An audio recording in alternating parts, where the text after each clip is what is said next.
Ang iban sa kalaman Pacquiao.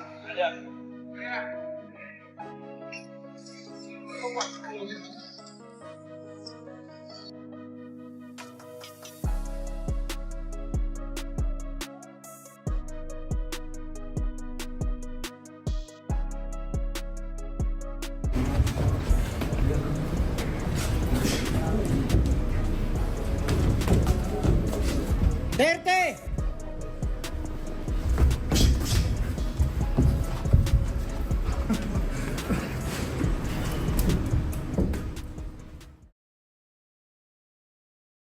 Pride of the Philippines, coming from Sarangani province, he has defeated 8 fighters who are now inducted into the International Boxing Hall of Fame. A historic figure in the sport, he stands as the only boxer to become an 8-division world champion. Ladies and gentlemen, please welcome back to the world of boxing, the legendary Manny Pacman Pacquiao. Great job. Every day you work for me? It's a good day. Yeah. Every day is a good day.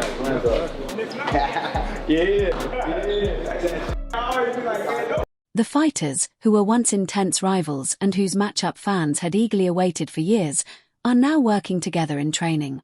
Standing side by side, they support one another, exchanging knowledge and techniques while learning from each other and pushing their abilities to reach an even higher level. In your daily routine, training routine like that, make sure that all the techniques, strategy, combination, like, it's accurate to your opponent. Terence Crawford praises Manny Pacquiao, calling him a generational legend whose remarkable skill, relentless dedication, and historic achievements have inspired fighters across the world. Hard work ain't never killed nobody. We working. Max Kellerman says that Terence Crawford has reached the elite level once dominated by Manny Pacquiao, explaining that both fighters now stand nearly equal in greatness, especially after Crawford's impressive victory over Canelo Alvarez. Guys, no one has ever been a 4-division champion in boxing. Not a real one. Oh, Pacquiao won 8 and Oscar De La Hoya won 11 and this one won 15. No, I'm talking about Ring Magazine champ or lineal champ. You are the champion of that division. Get them all. Forever, the record was 3 by Henry Armstrong. Manny Pacquiao was the first dude to really win 4. Floyd gets credit for 4 for beating Canelo, but that wasn't at the junior middleweight limit. I don't count that. I don't count that.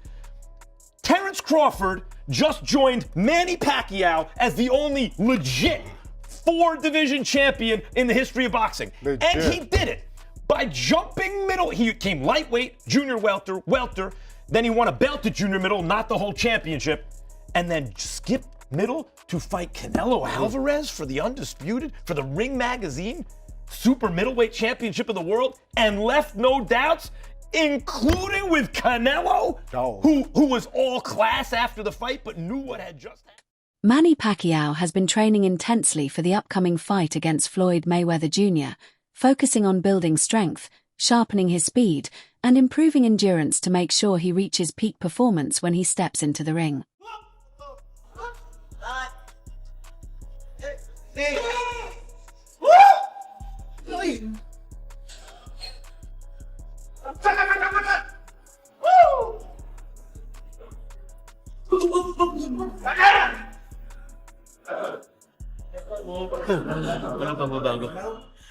During his training camp, Manny Pacquiao focuses heavily on pad work, developing his power while sharpening his combinations, accuracy, and timing to maintain precision with every strike.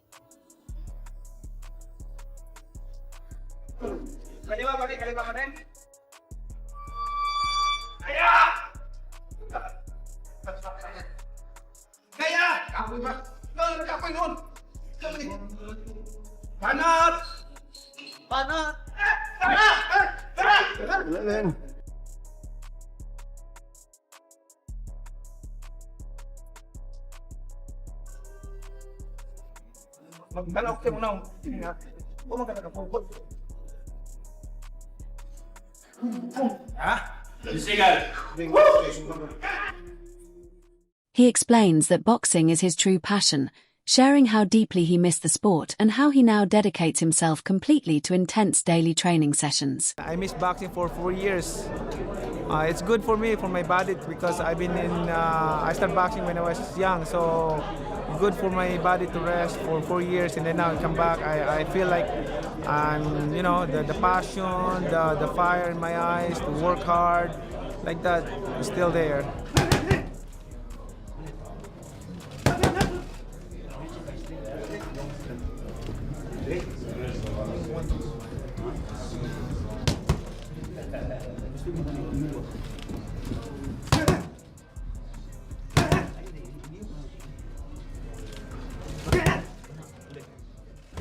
This time, Manny Pacquiao feels fully prepared and confident that his experience and improvements will make this fight different from his first encounter with Floyd Mayweather Jr., allowing him to showcase how much he has grown as a fighter. On that fight, way back 2015, I think we become mature right now, and how to handle it, and I hope that it will not happen again, the way it is last 2015.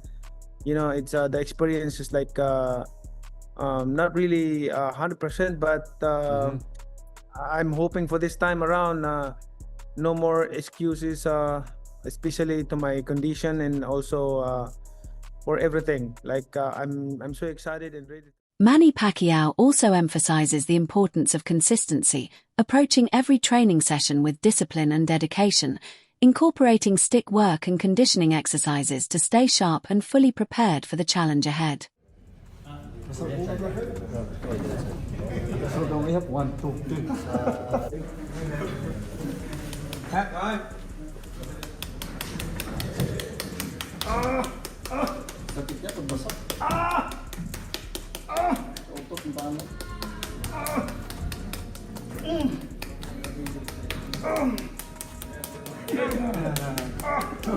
Very heavy place.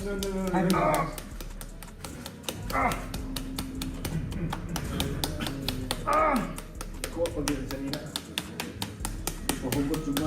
Time.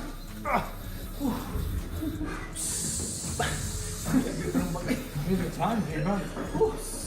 I did that mine on 45 seconds. Teddy Atlas shared a detailed analysis comparing Floyd Mayweather Jr. and Manny Pacquiao, highlighting the advantages and disadvantages of both iconic fighters. He began by considering age, giving both an even check as seasoned veterans. Next, he examined wear and tear, noting that Mayweather had fewer miles on the odometer thanks to his defensive style, giving him a slight edge. Regarding reflexes and timing, Pacquiao earned a check for staying sharp against tough opponents like Barrios, while Mayweather's recent inactivity could slightly affect his timing early in a fight. In terms of power, Pacquiao was recognized as the natural puncher, with Mayweather's size balancing it out. For speed, both fighters were acknowledged. Mayweather for his fluid, smooth movement, and Pacquiao for his exceptional hand and foot speed. On defense, Mayweather stood out as a defensive genius, though Pacquiao also showed strong defensive skills. Early in the fight. So next one, power. Well, the guy who's always been the naturally better puncher, not the naturally bigger guy though, so that equals it out a little bit, evens it out. The naturally bigger guy is Mayweather, but the natural puncher was always Pacquiao. He gets a check. Speed, who gets the edge there? Well, Mayweather always fast, always smooth, always fluid. And Pacquiao, I mean, tremendous hand and feet speed, foot speed. I give them both the check, no advantage. Defense, well, the forte and the reason he could fight so long for Mayweather has always been, he's been a wizard. He's been a defensive magician in the ring. I mean, Pacquiao gets hit more, but, he's a good defensive fighter. He's been great, but Mayweather's the man there. Conditioning. Hey, Floyd lives clean. He always seems to be in. Teddy Atlas gave a slight nod to Manny Pacquiao in conditioning, noting his recent intense camp with Barrios, while Floyd Mayweather Jr. consistently maintains excellent shape. Considering X factors, Mayweather held a mental edge from winning their first fight, but Pacquiao's recent activity kept him sharp. Atlas concluded by emphasizing that styles make fights, recognizing that Mayweather's defensive approach could present challenges, yet Pacquiao's recent experience is significant. Ultimately, he called it a draw, suggesting that the matchup's nuances could spark debate and reflection among fans. Stop rolling out these old-timers. And Floyd is an old-timer, people. I think he's going to be 49 by the time this fight rolls around. When are we going to stop wheeling them out? Like, let it go. Let the youngsters come through and let them take the shine. Like, it's just getting... Honestly, it's getting crazy. And I say all this, I will watch it. Of course I will watch it because I'm a big Floyd fan and a big Manny Pacquiao fan. But, like, the youngsters need their time to shine now. We've got a good group of youngsters. I was in Vegas to watch Ryan Garcia. I looked around the ring. I saw Shakur Stevenson. I saw Keyshawn Davis. I saw Devin Haney, Teofimo Lopez. Like, we've got a good bunch. Let them have their shine. Don't need to see this anymore. Honestly, I really don't. Manny Pacquiao is in great shape, right? We saw him against Mario Barrios. He could have been a world champion. We haven't seen Floyd for a while. Obviously, he's been doing these exhibitions. Added Oladipo questioned the ongoing focus on older boxing legends, particularly Floyd Mayweather Jr., pointing out that by the time his next fight occurs, he will be nearly 49. Oladipo argued that it is time to let the younger generation shine, highlighting talents like Ryan Garcia, Shakur Stevenson, Keyshawn Davis, Devin Haney, and Teofimo Lopez, emphasizing that boxing has an exciting crop of young fighters ready for the spotlight. Regarding Manny Pacquiao, Oladipo acknowledged his excellent condition, referencing his dominant performance against Mario Barrios, but expressed uncertainty about Mayweather's readiness, questioning whether exhibition-level fitness would translate into a competitive fight. He noted that both fighters could earn substantial paydays despite their advancing age, likening potential matchups to glorified sparring sessions rather than true contests. I don't know, man. Honestly, I don't know, people. I don't know. It is what it is. Look, maybe I'm putting too much stock into it. Let them just have their fight. Again, I do want to know what's going to happen with Provodnikov, Pacquiao. I'm guessing that probably is cancelled. Like, if you're Pacquiao, why on earth would you fight Provodnikov when you've got the Mayweather check waiting for you? And if you're Mayweather, same thing. Why would you fight Mike Tyson in the Congo when you've got the Pacquiao check waiting for you? And we are led to believe both are under financial strain. I don't necessarily believe that, but this will make them good money. If they are, they're going to walk away with a nice 8-figure check each for what will probably be a glorified sparring session. I know Pacquiao's spoken about in the last couple of days. So I'm going to take Mayweather's. I don't think we think of it like. Added Oladipo also discussed emerging superstars and heavyweight prospects. He described David Benavidez as massive and aggressive, with multiple strong options ahead, including potential high-stakes matchups against Dmitry Bivol and Artur Beterbiev. Oladipo praised the fearless nature of these fighters, highlighting their willingness to face top opponents without hesitation. Additionally, he previewed exciting upcoming events, such as Naoya Inoue versus Junto Nakatani at the Tokyo Dome, predicting a sellout crowd. He also touched on Claressa Shields and her dominance, while emphasizing the importance of British prospects like Conor Benn, who could be pivotal for promoters at Sky Sports. Oladipo stressed the strategic signing and development of young talent, arguing that the future of boxing depends on allowing the new generation to rise, while still respecting legends like Floyd Mayweather Jr. and Manny Pacquiao. That one was also a little bit too late, and really didn't really fight with that passion and fire. It was more like, I'll dance, you dance, and if nobody gets hurt, we both win, you know? And that's not really what fans want to see. Having said that, the first time around was for the championship of the world. Floyd was champion. Pacquiao was challenging him. I think Floyd had the WBC title at the time, so on and so forth. And you know what I say about.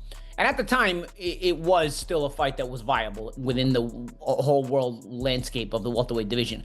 This time around, it's not really a viable fight within the landscape of the welterweight division. But it's like I always complain about Canelo. As long as you don't take the belts with you and hold them hostage, and the sanctioning bodies allow you to hold them hostage, I don't mind guys doing this kind of thing. Let's face it. Is it the only time we've seen this? We've seen this time and again. I mean, Leonard did the third fight with Duran and Hearns in 1980. Pauli Malignaggi views the upcoming bout as another high-profile payday, echoing sentiments from the first Floyd Mayweather Jr. versus Manny Pacquiao fight. Despite the historic hype in 2015, that encounter often lacked the explosive energy fans had anticipated, unfolding instead as a calculated tactical display. Spectators had hoped for non-stop action, yet much of the fight felt methodical, a chess match in gloves rather than a fierce slugfest. Even though this rematch is officially sanctioned and not an exhibition, the underlying narrative of spectacle and entertainment cannot be ignored. Manny Pacquiao, though older, demonstrates impressive conditioning and retains the sharpness and speed that earned him global recognition.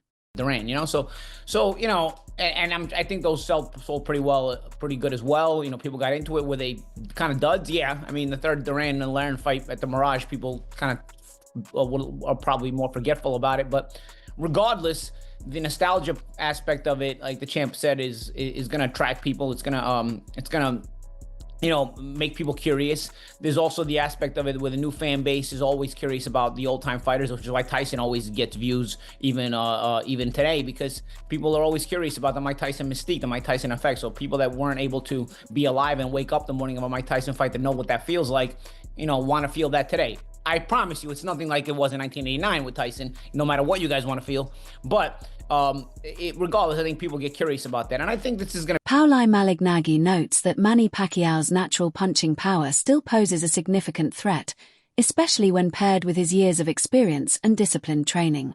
Meanwhile, Floyd Mayweather Jr., renowned for his defensive mastery and exceptional ring IQ, continues to move with fluid precision, impeccable timing, and patient strategy, traits that have defined his career and kept him competitive despite his age. Malignaggi suggests that while fans may be drawn by nostalgia and curiosity, the bout may lean more toward calculated showmanship than a raw, all-out battle. Both athletes' skills and conditioning remain outstanding, but the fight's appeal lies as much in entertainment as in competitive intensity, blending strategy, legacy, and spectacle. Are you skeptical about it, Shady? That's one thing I don't do. I don't talk about no other athletes' money. I don't do that. By the way, my hope is that Floyd isn't going broke. So, if he is, that he makes all the money in the world for a Pacquiao fight and rides off into the sunset a rich man. I wish him the best. I want to fight somebody. I don't care about the money and all that. Who you want him to fight?